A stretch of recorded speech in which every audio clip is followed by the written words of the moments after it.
You are watching the Fuel Network's Fuel Nation, the only network television show offering an in-depth look into First Nations fuel handling with your host, Richard Ogama. Good afternoon and welcome to Fuel Nation. I'm Richard Ogama. In the world of gas station operation, there has been a major development.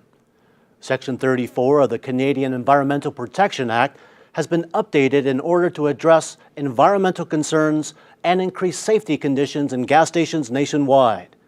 With this updated legislation, there will also come increased enforcement and the potential for serious consequences for non-compliant stations and their owners. Potential owners that are considering constructing a new gas station have an advantage. They're able to build their new stations to be fully compliant with the updated legislation. However, owners of existing stations do not have the same luxury. All stations are required to comply with the legislation, and this means that existing stations may have need to reconfigure, reorganize, repair, and/or replace existing systems. Here on Fuel Nation, we are focused on providing the latest information on developments in the world of fuel handling in First Nations communities. To further discuss how this newly updated legislation will affect gas station owners and offer insight on how to ensure compliance, we have reached out to First Nations fuel expert Mike Beardy. We have him standing by in our regional Fuel Network studios in Northern Ontario to speak with us today. Let's connect with him now. Good evening, Mike. Thanks for joining us. Oh, my pleasure, Richard. Thanks for having me. I understand there are some serious new updates to legislation that governs gas stations in First Nations communities and across the country. Can you tell us about these updates and particularly how the changes to Section 34 of SEPA will affect gas station owners in First Nations communities? Oh, of course. Well, it's very important that all First Nations involved in the ownership or operation of any gas station is up to date on the legislation and all of its changes and the potential consequences of non-compliance. Recently, I visited the Wabigoon First Nation community store to assist them in understanding and becoming compliant with the updates. Now, in Wabigoon, the gas station is band-owned, but even if a gas station is privately owned, if it's on First Nations land, it is imperative that leadership be aware of the liability associated with non-compliance. Now, a community could be left without access to fuel should an owner or operator be found non-compliant. That's a scary thought. Do all stations have to comply with the same legislation?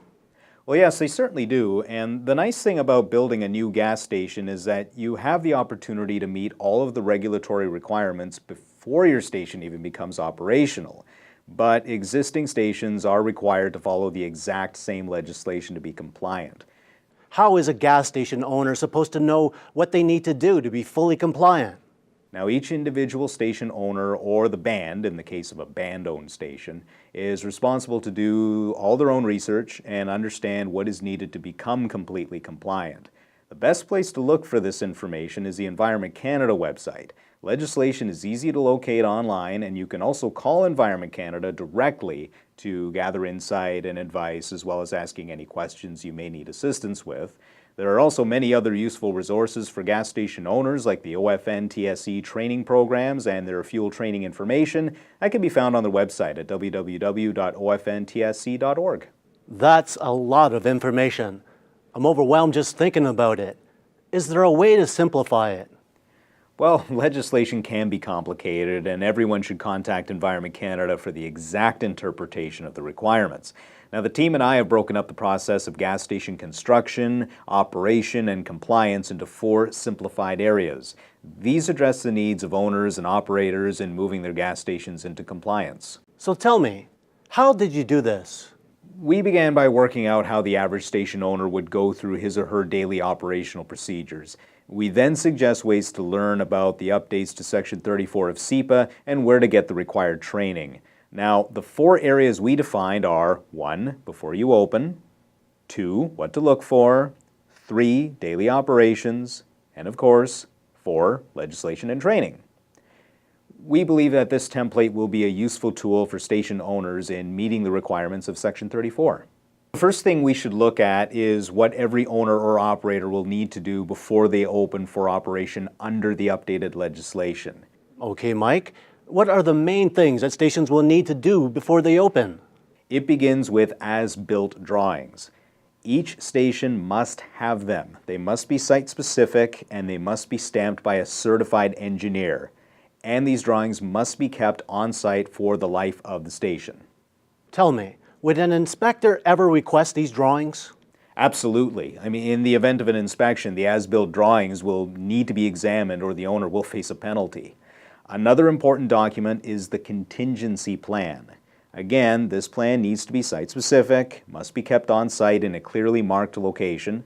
A contingency plan is the course of action the gas station staff will take in the case of an emergency, making sure that they have all studied and practiced it well and know where to find it. If your station doesn't currently have a contingency plan, you should develop one as soon as possible. Environment Canada can assist you in developing a contingency plan. Mike, are there any other things an owner should have in place prior to beginning to operate? Well, training is very important. Any staff that handles fuel will need to have fire extinguisher training as well as WHMIS certification. All staff will also need general operations and first aid training. Owners should document any and all training their staff complete. The Ontario First Nations Technical Services Corporation will provide record-keeping sheets and training completion cards to First Nation gas stations if required.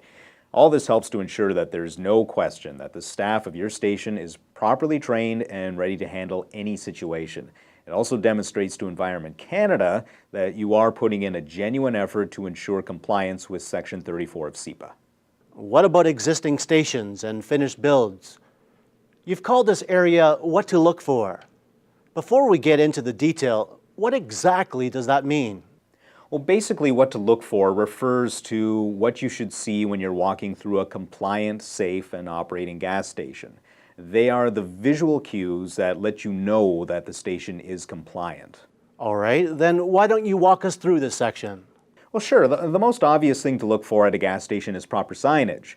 To be in compliance, every gas station must have signage displaying an emergency response number. They must have no smoking signs, signs indicating the location of the spill kit, fire extinguisher signs, a turn-off engine sign, and a no cell phone sign. And finally, a sign indicating where the emergency shutoff button is located. Another thing to look for are the material safety data sheets for all hazardous materials stored on site. In terms of fuel systems, they should make sure that all the tanks are registered and marked with a proper Environment Canada number and that they are located in a secure area. Here you can see the proposed secure area at the Wabigoon location. At the pump island, there needs to be vehicle crash barriers. Now, crash barriers can come in many forms, from concrete posts to boulders. They can't be wood, and they must be able to stop a vehicle from hitting the pumps. Now, here are examples of the proposed barriers at the Wabigoon gas station. All hoses should have proper functioning breakaways, and finally, piping should be visible and not blocked by anything that would impede access in the event of an emergency. You can contact Environment Canada to see if your crash barriers, hoses, and piping are all compliant. Is there anything that should be said in terms of safety equipment? Well, owners should make sure that the spill kit is easy to access and fully stocked in the event of a spill. First aid kits and eye wash stations or bottles should be fully functioning and ready to go in a moment's notice. Another safety concern would be general maintenance of the area, like keeping the site free of garbage and other combustible materials. You can throw any of that garbage into a clearly marked metal waste can with a metal lid. Now, all gas stations need to prepare a product transfer area protection that can contain 110% of the total fuel capacity. Here you can see the First Nation is preparing to pour a concrete pad. While concrete is ideal for this application, any impermeable material can be used.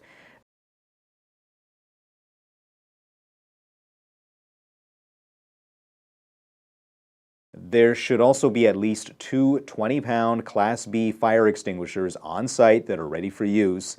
And last but certainly not least, the station should have access to flashlights that are Division 1, Class 1 approved and have clearance to be used on a fuel site. Thanks for all that information, Mike. Now, in regards to the third area of your plan, daily operations, what sort of things should an owner of a gas station do every day to ensure compliance with Section 34 of SEPA? Daily tasks include performing a dip test twice a day and recording the results on a record sheet. OFNTSC can provide you with record sheets if you need them. This information is extremely important for keeping track of fuel levels and should be kept on site for a minimum of 5 years. Owners should also test their nozzles and hoses to make sure they're grounded. This is especially important when filling a drum. There are 2 methods that can be used for this. The first is the basic booster cable method. The second is using a static sure ground cable. It's important that owners understand the method that is best for their station. And you can contact OFNTSC for more detailed information on these methods.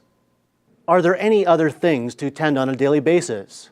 Well, it's always important to check all equipment to make sure that it's working properly. That includes checking everything, including the ground for visible signs of leakage, like oil spots and wetness, the interstitial space on tanks, the space in between the inner and outer wall of the tank. That should be checked with either a vacuum gauge or using the inspection port to check if the vacuum is still in place. If there's any wetness visible through the inspection port, it's best that the tank is repaired immediately. The findings of these tests should always be recorded for future reference, and the sumps should also be checked daily for water or any sort of contaminants, and those findings should be recorded as well. And finally, the pumps and the dispensers should be opened to check for any leakage or product contaminant in the sump and under the pump. Are there precautions an owner should take in regards to customers using the pump at self-serve gas stations? Well, owners and operators should keep an eye on the customers to make sure they're interacting safely with the equipment.